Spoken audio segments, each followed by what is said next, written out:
Hello and welcome to AhvalPod, the home of objective, up-to-date and independent reporting on Turkey. Don't forget to follow our reports through social media, on ahvalnews.com or through our mobile app. Let's get started. Hello and welcome to Hot Pursuit, part of Ahval News Online podcast series. Today we are going to do another analysis on the follow-up of the decision by the Supreme Electoral Council in Turkey, which decided to rerun of elections in Greater Istanbul municipality, Istanbul being the media and financial hub of Turkey, representing nearly 45% of Turkish economy.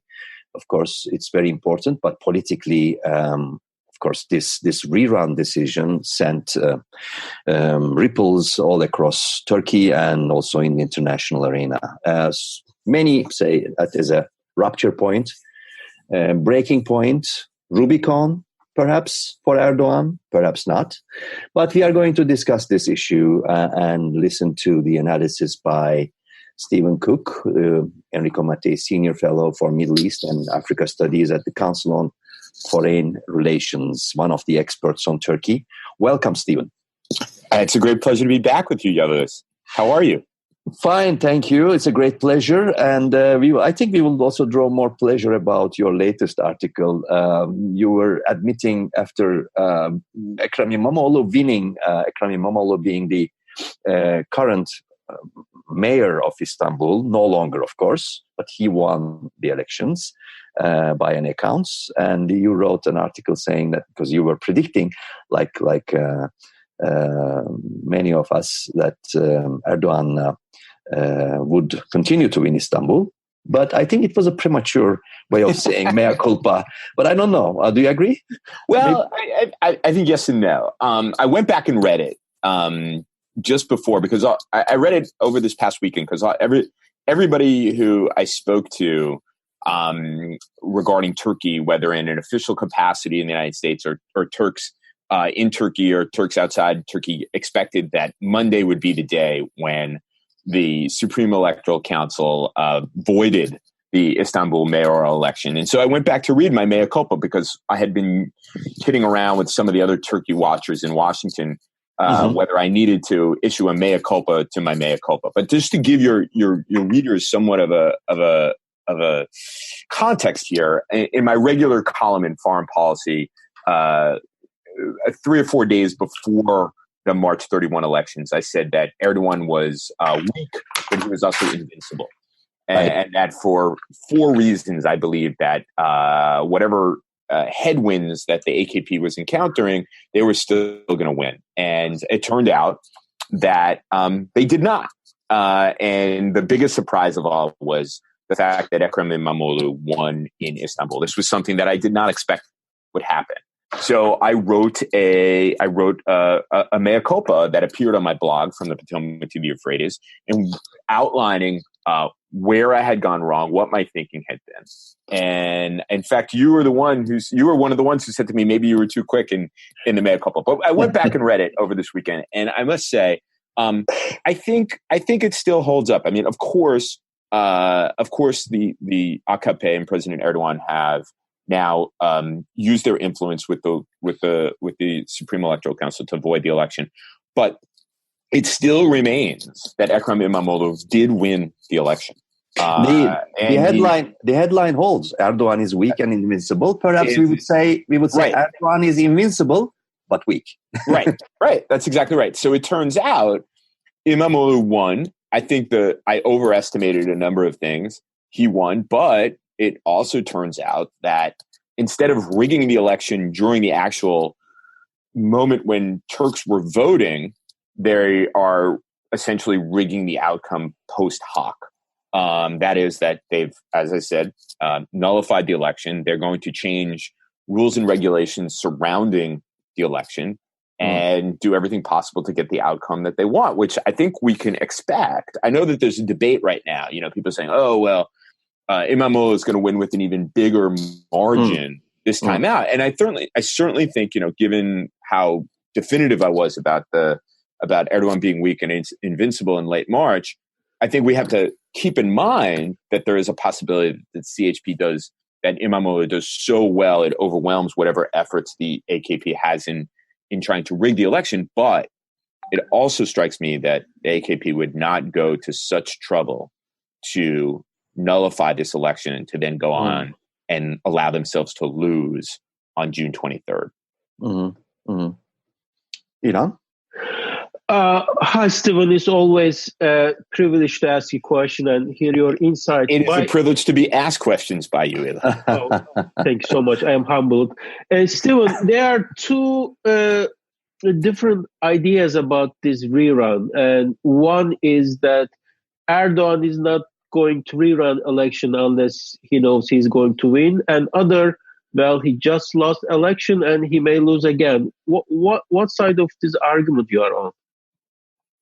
Well, look, I'm on the side of the argument that I don't see how they could take this step, which has met with condemnation in Turkey and in important places around the world, in ways that other reruns and other AKP-related electoral chicanery have not been met with condemnation.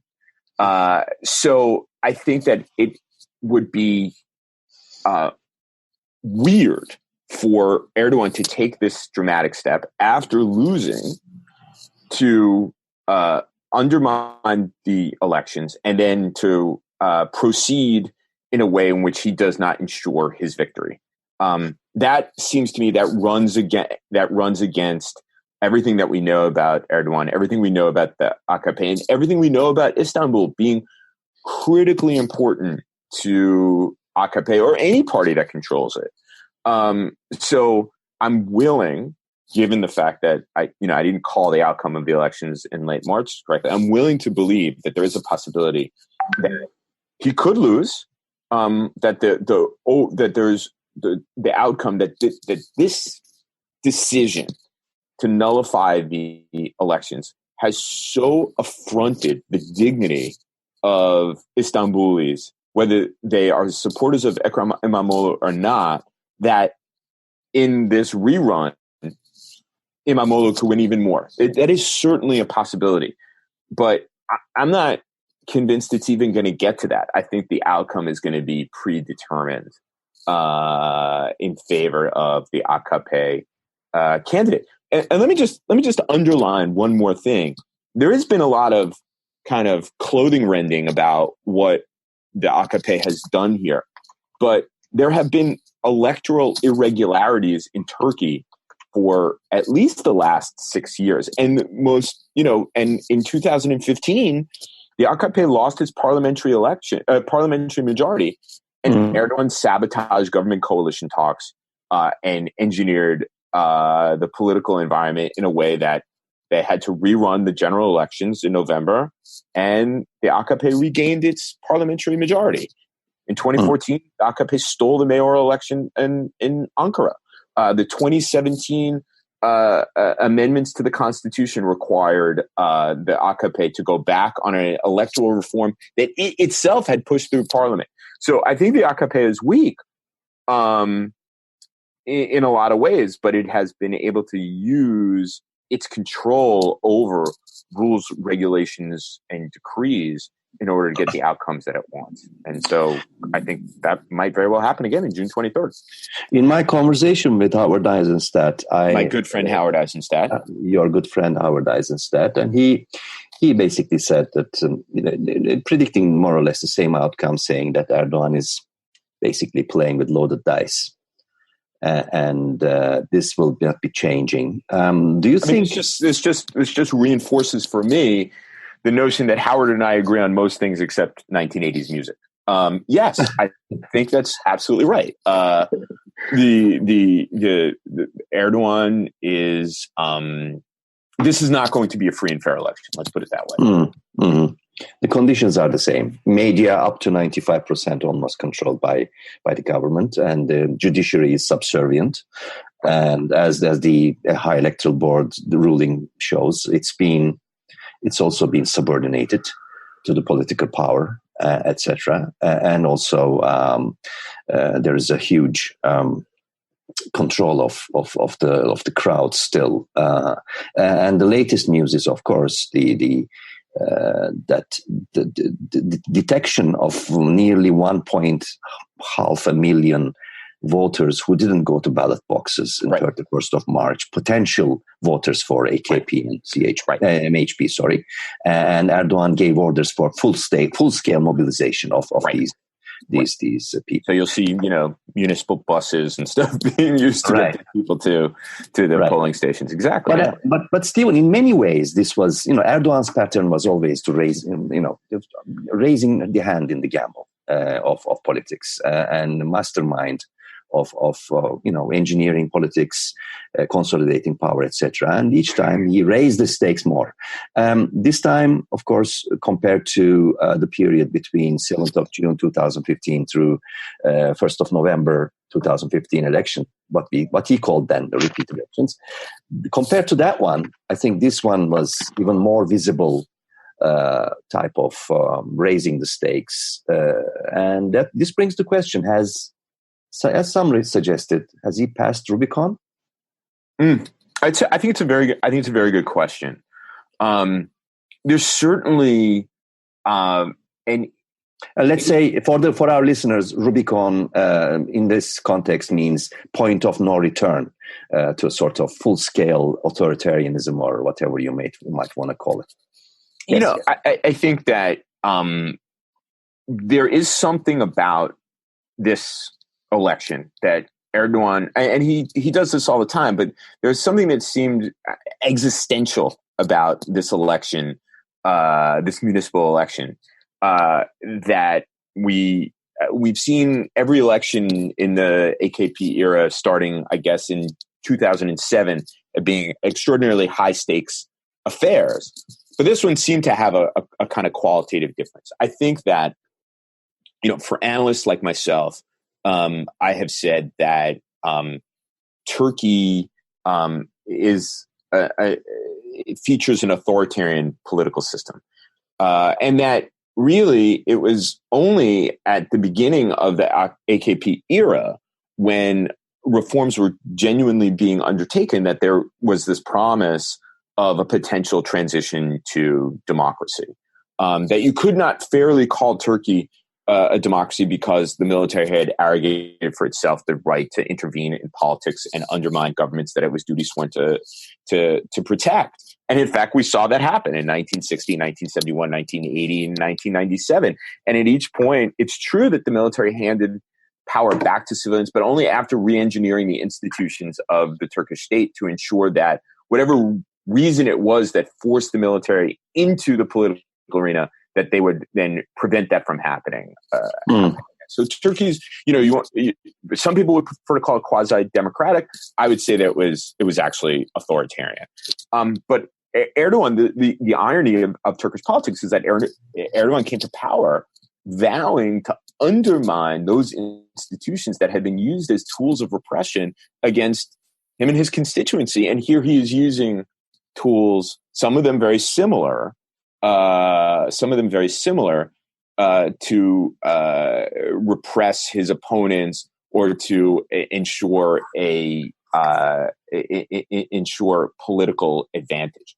I think certainly if the outcome is that Erdogan engineers a victory for the AKP candidate in Istanbul, I think we can lay to rest any notion of Turkish democracy. And I actually found it quite odd, but in an interesting way, that when the announcement came on Monday that the elections would be rerun, people were saying, oh, this is the end of Turkish democracy. I think we've seen a large number of indicators over the course of at least the last decade that Turkey was firmly in the hands of an authoritarian leader and a party that was institutionalizing its power at the expense of others, even if there are elections. I mean, one of the really interesting things of this moment of populist authoritarianism is that authoritarians leveraging democratic practices to consolidate their power and the power of the parties that they lead. So, Rubicon is passed.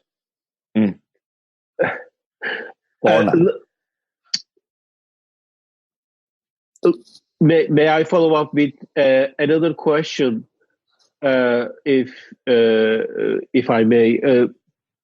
In recent weeks, apparently there are two different internal opposition party are being created by Abdullah Gül and Ali Babacan on the one hand, and former Prime Minister Davutoglu on the other. And they both published some tweets slamming Erdogan. I think this is very unusual and very blunt. Do you see, given that some of the Turkish celebrities also have been silent since 2013 Gezi protests, now out there talking about it, do you think Ekrem İmamoğlu will be able to create is kind of a new sea change, or already created something in Turkey that we will see anytime soon? Well, I think it's a very, very interesting question. It strikes me that Turks themselves take very seriously democratic institutions or democratic practices and want them to have value and want them to have meaning and want them to have content. And that's why I wonder whether this effort is such a total affront to those millions of Turks who take this very seriously and believe in the meaning of these democratic practices. Whether that, combined with long dormant former President Abdullah Gül, or even Ahmet Davutoglu, who did Erdogan's bidding for many years after this authoritarian turn in Turkey. So he has perhaps less credibility than Abdullah Gül. Whether they can be successful politicians in opposing Erdogan and dislodging the Justice and Development Party, but whether they can use their Twitter feeds or other public statements to highlight the gap between what Erdogan and the AKP say about Turkey and Turkish democracy and what the reality is and how people are experiencing reality on a daily basis. That may be very important, and that may very well give Ekrem İmamoğlu an advantage he already enjoys. He won in Istanbul. So I'm struggling with these two things. It seems that AKP is under enormous amounts of pressure, and that they may have overstepped the boundary on this, where people are just angry. It's an offense to people's dignity for this to happen. And what we know about what the AKP is going to do, which is, change the rules of the game, full mobilization, and do whatever is possible in order to ensure that the outcome of the elections that were held in late March is reversed in late June. Those are two things that are going to happen side by side. This effort to discredit what the AKP has done, and the AKP's effort to ensure an electoral victory. It may very well be that the AKP secures that victory, but it is hollow, it is illegitimate, and that mobilizes Turks. But then you start getting into these questions about, well, what happens next? I mean, there isn't another election until 2023, at least scheduled election until 2023. Can they weather this, regain their footing, and carry on? It seems possible. I mean, the other thing is, and I don't think this is the kind of thing that happens in Turkey, at least these days, is for an uprising, like an Arab world-like uprising, and I just don't see that. I don't see that happen. Stephen, would of course when the rerun decision came, what we saw was a huge, as if everyone was ready. The İmamoğlu went out to rallies, issued statements, and there were hashtags. Her şey çok güzel olacak, everything will be fine, etc., etc. And then this mobilization is taking, gaining strength. Wind is getting stronger, etc. But there were also voices within CHP saying, we should really know what we are getting into here. We should maybe think about boycotts. And this was discussed in the Central Committee of the party in the past days, but they were silenced. I think this was a small minority.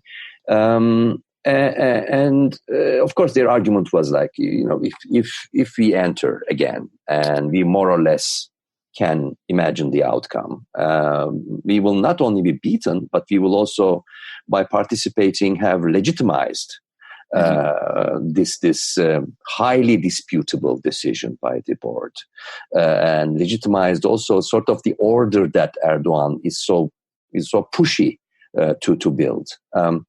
Would CHP, did he have any other chance?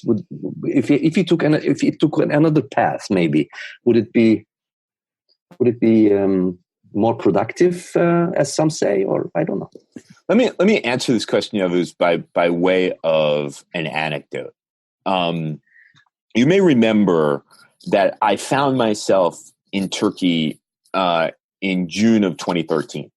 During the height of some of the Gezi Park protests. Yeah, we were in communication then. We were in communication, and I was observing this from Istiklal Caddesi.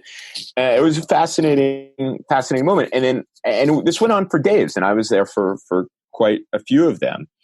And I asked Turkish friends from all walks, how come it was that the CHP did not appear, the CHP leadership did not appear on the front lines at the top of where Istiklal Caddesi meets Taksim Square, where the riot police were behind a fence and shooting tear gas and water cannon. How come they weren't lined up in front and saying you cannot do this to Turks, you cannot do this to our children? Where were they? It was almost as if they wanted to issue carefully worded statements, and they wanted to meet with people, their constituents, behind closed doors in Bebek and Levant, but they didn't want to take any risk. They didn't want to fight for any kind of principle. They didn't want to stand up to repression. And so that seemed to me to be an extraordinary error on their part, that they would have built something on that, at least a certain amount of credibility. Had they done that. And I think the situation is the same. I can understand what people are saying about lending legitimacy to a profoundly illegitimate process, but the CHP has been rolling over to the AKP and the intimidation of the AKP and letting the AKP run the table of Turkish politics for quite some time with barely putting up a fight. And it seems to me that if the CHP wants to rebuild itself into an actual national party from a regional party made up of different groups of people who just dislike President Erdogan and the AKP, that they're going to have to take a principled stand on this. And like I said, they may not win, and it's likely that they won't win. But if they take a principled stand, and I think Imamoglu is quite a talented politician. One of the things I said in that mea culpa that I wrote after the March 31 elections was that I had not paid enough attention to Imamoglu. I had focused really on Kılıçdaroğlu, who's proven himself to be an extraordinarily weak leader. So I think I think the CHP loses more by fighting and losing than, as we say in the United States, taking its marbles and going home and leaving the stage. Yes, Milan? I think I don't have any other question at this moment.